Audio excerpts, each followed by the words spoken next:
This story is titled, My Sister Illegally Rented Out My Apartment to Her Friends Who Trashed It While I Was Abroad. I evicted them and took legal action.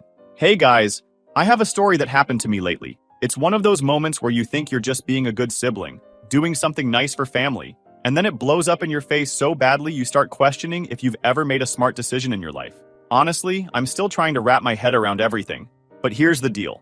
Here's some background. So I've got this small apartment in the city recently. I worked my butt off to save for it. Late nights at work, skipping vacations, the whole sacrifice now for something better later kind of deal.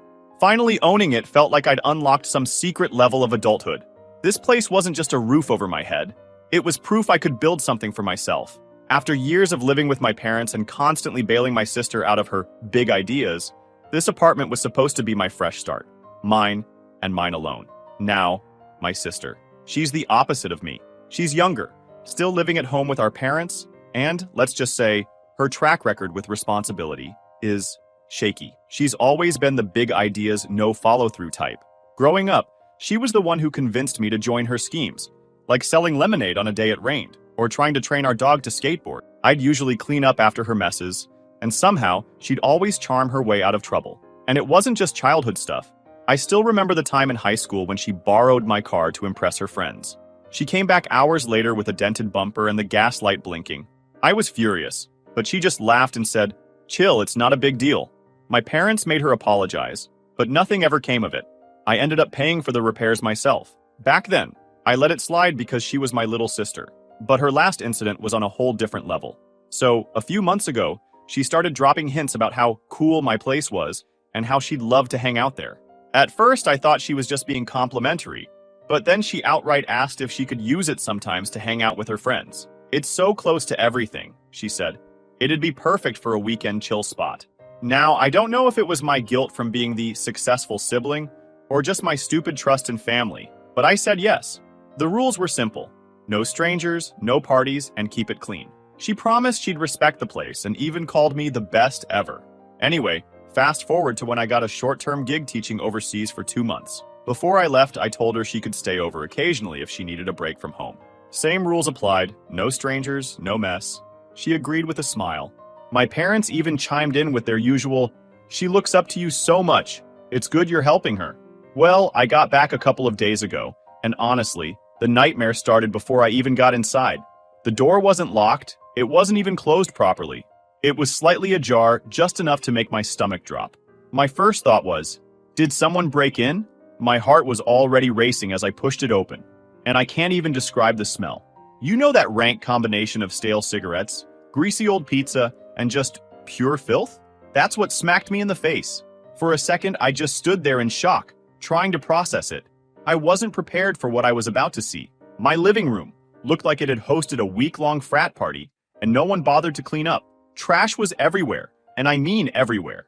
Empty pizza boxes were stacked up like some kind of trophy corn. Fast food wrappers and crumpled up napkins littered my coffee table. There were random socks, actual dirty socks, just lying around on the floor like decoration. My couch, the one I spent weeks saving up for, was stained with God knows what, and my coffee table had a big chunk missing from the corner. It hit me even harder because I've always been meticulous about my place. I used to keep it spotless, vacuumed floors, dusted shelves, the works. It wasn't just clean, it smelled good too. I liked coming home to the subtle scent of lavender from the diffuser I kept in the corner. It was my little sanctuary, a place that reflected the effort and care I put into my life. And now, standing there, looking at the mess and breathing in the stench, it felt like all of that effort had been spat on. It wasn't just a mess, it was a complete violation of everything I had worked so hard to create. And then someone said, "Hey man, who are you and what are you doing in here?" I turned and there was some random dude sitting on my couch, in my apartment, looking at me like I was the intruder. Behind him, a girl was lying down, scrolling on her phone like this was just another day. "Who am I?" I snapped. "Who are you?" The guy blinked like I was speaking a foreign language. "We rented this place from your sister," he said, all casual, like this was the most normal thing in the world. I felt like my brain short-circuited. "You rented it?" I asked, my voice getting louder. "From my sister? This is my apartment." The girl finally looked up from her phone. "Yeah, we paid rent to her. It's our place now." At this point, I didn't even know how to react. My sister rented out my apartment? To strangers? Without even telling me? I told them they needed to leave immediately, but the guy just shrugged and said, "We paid for the month. We're not going anywhere. We have a right to stay." Oh, hell no. I told them I was calling the cops if they didn't pack their stuff and get out. The girl rolled her eyes, but she started gathering her things. The guy muttered something about scammy landlords as they left, which almost made me lose it. Once they were gone, I finally had a moment to take it all in. My home, my safe space, was completely trashed. And the fact that my own sister was behind it, it felt like a betrayal I couldn't even wrap my head around. I started doing a quick inventory. My TV had a crack in the corner. A lamp was missing its shade. Random knickknacks I'd collected over the years were either gone or broken. The kitchen wasn't any better. There were dirty dishes piled up in the sink, and my fridge was practically empty except for a couple of expired condiments. I called my parents and my dad came over right away. He's not the type to get angry easily, but when he saw the state of the apartment, he was livid. "How could your sister do this?" he kept saying, pacing around the living room. My mom showed up too, and she just looked horrified. "This isn't like her," she said, but I wasn't so sure. When I finally called my sister, she answered like nothing was wrong. "Oh, hey, you're back! How was the trip?" I didn't even let her finish. "What did you do to my apartment?" I demanded. She paused for maybe half a second before saying, "Oh, don't freak out. I was going to clean up before you got back." "What do you mean clean up? Strangers were living here. My stuff is ruined." "Relax," she said, in that breezy tone she always uses when she's trying to downplay something. "It's not a big deal. They paid me to stay there. It's not like they were there for free." I couldn't process the audacity. She didn't just let her friends crash at my place. She rented it out. She made money off my apartment without even asking me. I told her to come over that night to explain herself. In the meantime, I started taking pictures of everything. The mess, the damage, the missing items. I didn't know what I was going to do yet, but I knew one thing. This wasn't going to be brushed off as a small mistake. So she showed up that night. Not with an apology, not with any hint of regret, but with this ridiculous, oops, my bad vibe like she was a kid who forgot to put the milk back in the fridge. She walked in, glanced around, and wrinkled her nose like the mess offended her. "Wow," she said, tossing her bag onto my already trashed coffee table. "They really didn't clean up, huh?" I stared at her, waiting for some kind of acknowledgement that she'd royally screwed me over. When none came, I said, "This is your mess. How dare you rent my apartment out without even asking me? What were you thinking?" She shrugged. "It wasn't a big deal," she said, sitting down on the very couch that now smelled like it had been marinated in grease and despair. "I mean, they were just crashing here for a bit, and I needed the extra money." "What the shit are you talking about?" I paused, trying to collect myself. "Well, excuse me for not turning my apartment into your personal ATM." "You didn't even ask!" She rolled her eyes, which, honestly, just about sent me through the roof. "You were gone for 2 months," she said, as if that explained anything. "You weren't even using it. It's not like it hurt anyone." I pointed to the cracked TV, the stained couch, and the general disaster that was my living room. "Not hurting anyone? Look at this place. My stuff is ruined. You let random strangers trash my home, and you think it's no big deal?" That's when my dad, who'd been sitting quietly at the dining table watching us fight, well, quietly for him, he'd been muttering under his breath the whole time, finally spoke up. "This is not okay, and you know it," he said. "You had no right to do this. It's illegal, and it's disrespectful to your sister." My sister actually had the audacity to laugh. "Illegal? Come on, Dad. It's not like I broke into his place. I had a key. A key I gave you to visit, not to rent out my apartment to strangers." I shot back. "You didn't just cross a line. You bulldozed over it, reversed, and went over it again for good measure." She sighed like we were wasting her time. "Okay, fine," she said. "They trashed the place. I'll clean it. What's your problem?" I couldn't believe her. "Are you actually this stupid?" I started screaming at her. "Cleaning up isn't going to magically fix my broken TV or replace the stuff that's missing." She scoffed. "Oh my God, chill out. It's just stuff. You're so dramatic." That's when my mom, who'd been sitting there stewing, finally cut in. "Wait, missing? What's missing?" "Some electronics," I said, gesturing toward where my speaker used to sit. "A lamp. A couple of personal things I haven't even been able to go through everything yet." My sister waved it off. "Oh, come on. You probably just misplaced stuff before you left. It's not like anyone stole anything." I couldn't believe what I was hearing. "How would you even know? You weren't here. You rented the place out to strangers and turned your back, as if it's your own place to do what you want. They could have taken anything they wanted." My dad's face was getting redder by the second. "You took money from these people?" he asked, his voice tight.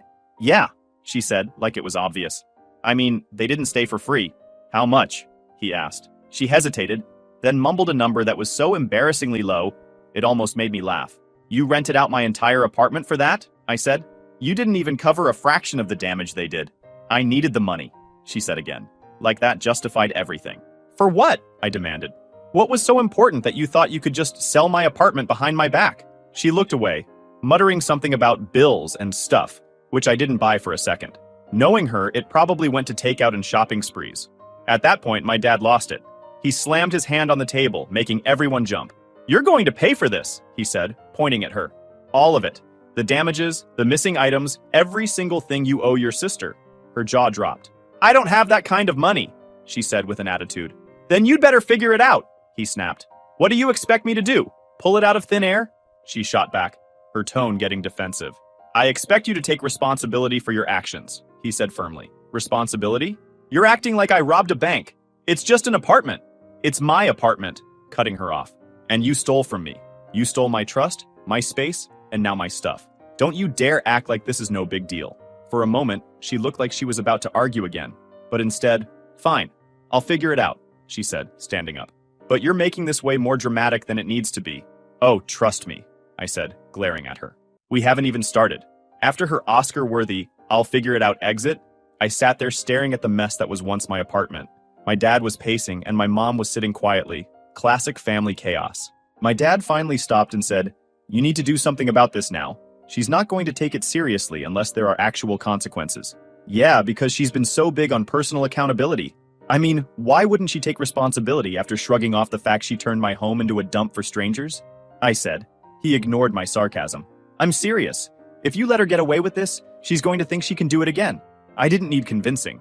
I knew she wasn't going to magically wake up the next day and decide to be a responsible human being. She'd already proven that when she acted like renting out someone else's apartment was as normal as lending a friend a pen. But still, it's not exactly easy to wrap your head around suing your own sister. I started snapping pictures of the wreckage, like I was building a case file. The couch, the cracked TV, and there was a random sock in the kitchen. I took a picture of that too, because at this point, why not? I wasn't leaving anything undocumented. At some point, I remembered our texts and thought, if she's this reckless, she probably said something stupid too. Sure enough, scrolling through, I found it. A text from her, bragging about how she was making easy cash while I was gone. Easy cash? My apartment was a landfill, and she had the audacity to act like she'd pulled off a genius business deal. I mean, that couch alone was going to cost $1,200 to replace. My TV? Another $500 minimum, assuming I could even find the same model. Cleaning the carpets to get rid of the smell of stale beer and cigarettes would be another $300. And that wasn't even including the missing items. I called my dad's lawyer friend after that. He ranted to him about the damages and her illegal sublet. Then he told me, this is trespassing, property damage, and theft. You've got a case. Hearing the word theft stung more than I expected. It wasn't just about the stuff that was missing. It was about her crossing a line I never thought she would. Do I really have to sue her? I asked, still hoping for some shred of decency from her side that would make this easier. You can try reasoning with her, he said, but his tone made it clear how unlikely he thought that was. But from what you've told me, she's not exactly remorseful. Sometimes legal action is the only way to make people take responsibility. Great, just what I wanted to hear. Meanwhile, my sister decided to up her game in the I'm Not Sorry Olympics. She texted me later that day, asking if I could stop being so dramatic. Yes, I'm the dramatic one here for being mad that my home got turned into a crash pad for random strangers. She even had the nerve to say, it's not like anything's that broken. I didn't respond. Not because I didn't have a million things to say, but because I was so angry, I didn't trust myself to type coherent words. But I sent her a simple message. We need to talk. Bring a plan for how you're going to fix this, or I'll have to take legal action. She didn't reply. Classic avoidance tactic. By the next morning, I'd officially filed a police report. The officer I spoke to seemed equal parts sympathetic and confused. So, let me get this straight. Your sister rented out your apartment while you were out of the country? Yep, I said, feeling the frustration build all over again just saying it out loud. And you didn't know about this? Nope. And the tenants trashed the place? Bingo, he said. That's a new one for me. Well, you've got plenty of evidence, so we'll add this to the file. Make sure to keep everything documented. I left the station feeling like I'd taken the first step, but also feeling weirdly numb. This was my sister. How had it come to this? A few hours later, my dad called to tell me my sister had shown up at their house crying.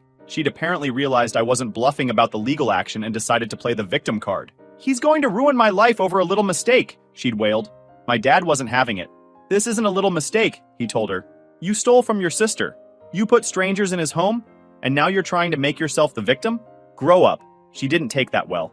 According to my dad, she stormed out, yelling about how I was unfair and heartless, because obviously wanting your property and boundaries respected is so unreasonable. I spent the rest of the day getting estimates for the damages. The couch alone was going to cost a fortune to replace, and the TV wasn't far behind. Not to mention the cleaning service I'd need to hire to get rid of the smell of bad decisions that still lingered in the air. By the evening, I was mentally and emotionally drained. My sister still hadn't reached out with any kind of solution, and it was becoming clearer by the minute that I was going to have to take this all the way. I didn't want to, but what choice did I have? She wasn't taking responsibility, and I wasn't going to let her walk away from this like nothing happened. So, there I was, filling out small claims paperwork. Honestly, the legal stuff wasn't as complicated as I thought it'd be. My dad's lawyer friend had already given me a rundown of what to do, so it was mostly just a matter of gathering the mountain of evidence I'd piled up. It wasn't hard to prove my case. She'd left a paper trail as if she were actively trying to make this as easy for me as possible. As I worked on the documents, I got a text. It was my sister. "You're actually serious about this? You're really filing against me?" I didn't respond. The next day, I officially submitted everything to the court. The clerk nodded, stamped the papers, and handed me a copy.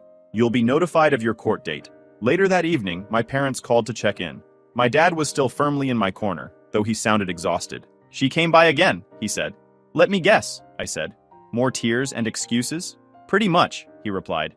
"She keeps saying you're ruining her life, and that it's unfair to punish her like this." My mom, on the other hand, was still clinging to the idea of family unity. She kept saying things like, "Maybe there's a way to work this out without going to court," or, "What if you just let her pay in installments?" I appreciated her optimism, but I'd reached the point where I couldn't trust my sister to follow through on anything unless a judge was involved. Over the next few days, my sister went radio silent, which was a blessing in disguise. It made me nervous. What was she up to? Was she actually coming up with a plan to fix things? Or was she just hoping I'd back down? About a week later, I got a call from my dad. "You're not going to believe this," he said. "Oh, I bet I will," I replied, bracing myself. "She's claiming you gave her permission to rent the apartment out." "Are you kidding me?" "Nope," he said. "She even showed me a note you supposedly wrote saying it was okay." I had to sit down. "A note? Like a physical note?" "Yeah," he said. "But it's clearly not your handwriting. It looks like she wrote it in a hurry, probably with a crayon or something." I groaned. "She's actually trying to forge permission? Does she think this is going to hold up in court?" "Who knows what she's thinking," he said. "Just make sure you bring it up when you present your case." Honestly, at this point, I wasn't even angry anymore. But if she wanted to play games, fine. I was ready.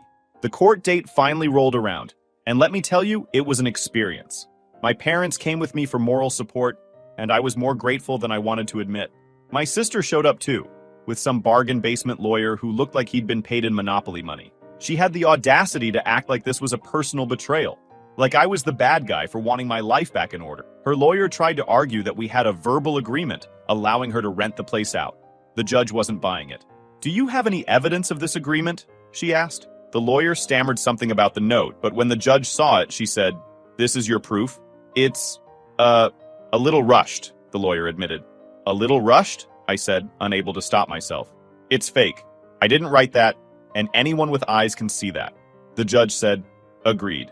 This note is not credible evidence." From there, it was like watching a slow-motion train wreck. I presented my photos, receipts, and texts, all neatly organized thanks to my newfound hobby of amateur litigation prep. My sister and her lawyer didn't stand a chance. When the judge ruled in my favor, my sister looked like she'd been hit in the face. She was ordered to pay for the damages, replace the missing items, and cover my legal fees. It wasn't a small amount, and she clearly hadn't been prepared for this outcome. As we left the courtroom, she muttered something about how I was heartless and how she'd never forgive me. I didn't even respond. At this point, I didn't have the energy. My dad stood by me and I couldn't be more grateful. "You did the right thing." "Yeah," I said, though it didn't feel like much of a victory. Now, all that was left was waiting to see if she'd actually pay up. Knowing her, that was going to be another battle entirely. However, the first week after the judgment, I didn't hear a peep from her. No calls, no texts, nothing. I thought maybe, just maybe, she was busy figuring out how to pay what she owed. As if. Instead, I got a call from my dad. She's saying she doesn't have the money. She's asking if we can loan it to her. He said. I actually laughed. Like, I couldn't stop myself. Let me get this straight, I said. She rents out my apartment without asking, leaves it trashed, and then thinks you two should bail her out? She says she's desperate, my dad replied, clearly torn.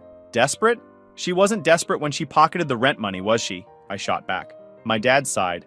I told her no. But you know your mom. Ah, yes, my mom. The eternal optimist who somehow still believed there was a good kid hiding somewhere inside my sister's chaos. Sure enough, an hour later, my mom called. Maybe we can help her just this once, she started. No, I said, cutting her off. Mom, you can't keep enabling her. She'll never learn if she thinks you'll swoop in every time she screws up. But what if she really doesn't have the money? Then she can figure it out, I said firmly. She created this mess. She needs to fix it. Of course, my mom wasn't thrilled with that answer, but I stuck to my guns. This wasn't just about the money. It was about teaching her a lesson, one she clearly hadn't learned yet. A few days later, I got a text from her. Not an apology, not even a hint of remorse. Just this. Can we talk about a payment plan? I can't pay everything at once. Payment plan? For what? This wasn't a car loan or a Netflix subscription. This was her debt for wrecking my life for 2 months. But fine. I agreed to meet her. I figured maybe, just maybe, she was starting to take this seriously. We met at a coffee shop near my apartment. She showed up late, of course, and immediately launched into how unfair the judgment was. I mean, I get that you're upset, she said, but don't you think the court went a little overboard? It's not like I burned the place down. I stared at her, genuinely speechless. Are you seriously trying to argue that this isn't a big deal? You rented out my apartment to complete strangers. My stuff is broken, things are missing, and I've spent weeks cleaning up after your mess. Okay, but I didn't think it would turn out like that. She seemed defensive. Of course you didn't think, I snapped. That's the problem. You never think about how your actions affect other people. She rolled her eyes. Fine, whatever. I said I'll pay. I just can't do it all at once. I took a deep breath, trying to keep my cool. How much can you pay now? She shrugged. I don't know. Maybe a couple hundred? That won't even cover the cost of the cleaning service, let alone the damaged furniture. I was stunned by her nonsense. Well, it's all I have right now, she said, as if this was a negotiation. Then you'd better start budgeting, I said, standing up. Because I'm not letting this drag out for years. Over the next few weeks, she started making payments. Barely. It was like pulling teeth to get anything out of her, and every payment came with some snarky comment about how I was bleeding her dry. I got sick of it all. Ick. One day she accidentally sent me a Venmo payment labeled as, for my greedy sister. Oh yeah, super mature. I didn't even bother responding. Meanwhile, my parents were stuck in the middle. My dad, bless him, was firmly on my side, but my mom was still trying to play peacemaker. Maybe you could forgive part of the debt, she suggested one night over dinner. I told her, Mom, this isn't Monopoly money. It's real damage to my apartment. I'm not just letting it go. I know, she said quietly, but she's your sister. She stopped being my sister the second she decided to make money off my apartment, I said. Okay, maybe that was harsh, but I was done sugarcoating things. Family doesn't give you a free pass to screw people over. So here's where I am right now. I'm waiting to see if she takes accountability or digs herself a deeper hole. Either way, I'll keep you updated because this is far from over. Stay tuned. Final update. Hey everyone, here's the update you've been waiting for. Remember that disaster with my sister and my apartment? Well, after months of back and forth, dodged responsibilities, and her usual passive-aggressive antics, we finally reached some kind of ending. Sort of. She ended up short by a couple $100, but at that point, I honestly didn't care. I just wanted it all to be over. The last payment came through with a Venmo caption that read, "There, you happy now?" Which was so on brand for her that I almost laughed. Almost. Instead, I just marked the debt as settled and went back to focusing on getting my life back to normal. Now, here's the thing about normal. You don't just snap your fingers and go back to the way things were, especially when someone has stomped all over your trust like it's a doormat. My apartment might have been fixed, but the cracks in our relationship were another story entirely. My mom kept pushing for some kind of reconciliation, saying things like, "She's your sister, and family is forever." Yeah, well, so is the trauma of walking into your home and finding strangers living there, I'd reply, which she didn't find as funny as I did. A week after her final payment, she sent a message. So, are you going to unblock me now, or what? Unblock her? As if this was some minor argument about who ate the last slice of pizza, and not a months-long ordeal involving lawsuits and a wrecked apartment. I figured if she couldn't be bothered to say I'm sorry after everything, then she didn't deserve a reply. But of course, she didn't take the hint. A few days later, she showed up at my apartment, which was a bold move considering she'd lost all key privileges the moment I had to call the cops on her tenants. "What do you want?" I asked, standing in the doorway like a bouncer at a club she wasn't cool enough to get into. She rolled her eyes. "I just want to talk. Can I come in?" "Not a chance," I said. "Say what you need to say from out here." She crossed her arms and let out this dramatic sigh, like I was being the unreasonable one. "Look, I know I screwed up, okay? But do you really have to keep holding it over my head? It's not like I murdered anyone." Oh, great. The classic, "it could have been worse" defense. I leaned against the doorframe and said, "You didn't murder anyone, but you did steal my trust, trash my apartment, and force me to go to court to get my money back. So, yeah, I think I'm allowed to be a little annoyed." She looked embarrassed, which was honestly more satisfying than it should have been. "I already paid you back," she said, her tone defensive. "And that makes it all better?" I asked. "Do you even realize how much stress you put me through? How much time and energy I wasted cleaning up your mess?" She just said, "So what? You're never going to forgive me?" "I don't know," I said honestly. "Forgiveness isn't a switch you can flip. It takes time. And right now, I'm not there yet." She didn't like that answer, but instead of arguing, she just muttered, "Fine, whatever," and left. After that, I didn't hear from her for a while, which was both a relief and kind of sad. Despite everything, she was still my sister, and part of me wanted to believe she'd eventually get her act together. But I wasn't holding my breath. Meanwhile, my parents kept trying to play referee. My mom suggested we all go to family counseling, which I immediately shot down. "I'm not paying a therapist to listen to her make excuses for an hour," I said. My dad, bless him, just said, "If anyone needs counseling, it's her." Life slowly started to feel normal again. I replaced the last of the damaged furniture, deep cleaned every inch of the apartment, and even redecorated a bit to make the place feel fresh. It was like hitting a reset button, not just on the apartment, but on my own peace of mind. For now, I'm just focusing on moving forward. The apartment is back to being my sanctuary, my parents have finally stopped bugging me about making amends, and my sister is keeping her distance. Maybe someday we'll figure things out, or maybe we won't. Either way, I've learned my lesson. Boundaries aren't just a suggestion, they're a necessity. And as for my sister, well, I hope she's learned something too. But if she hasn't, that's not my problem anymore. Thank you guys for reading.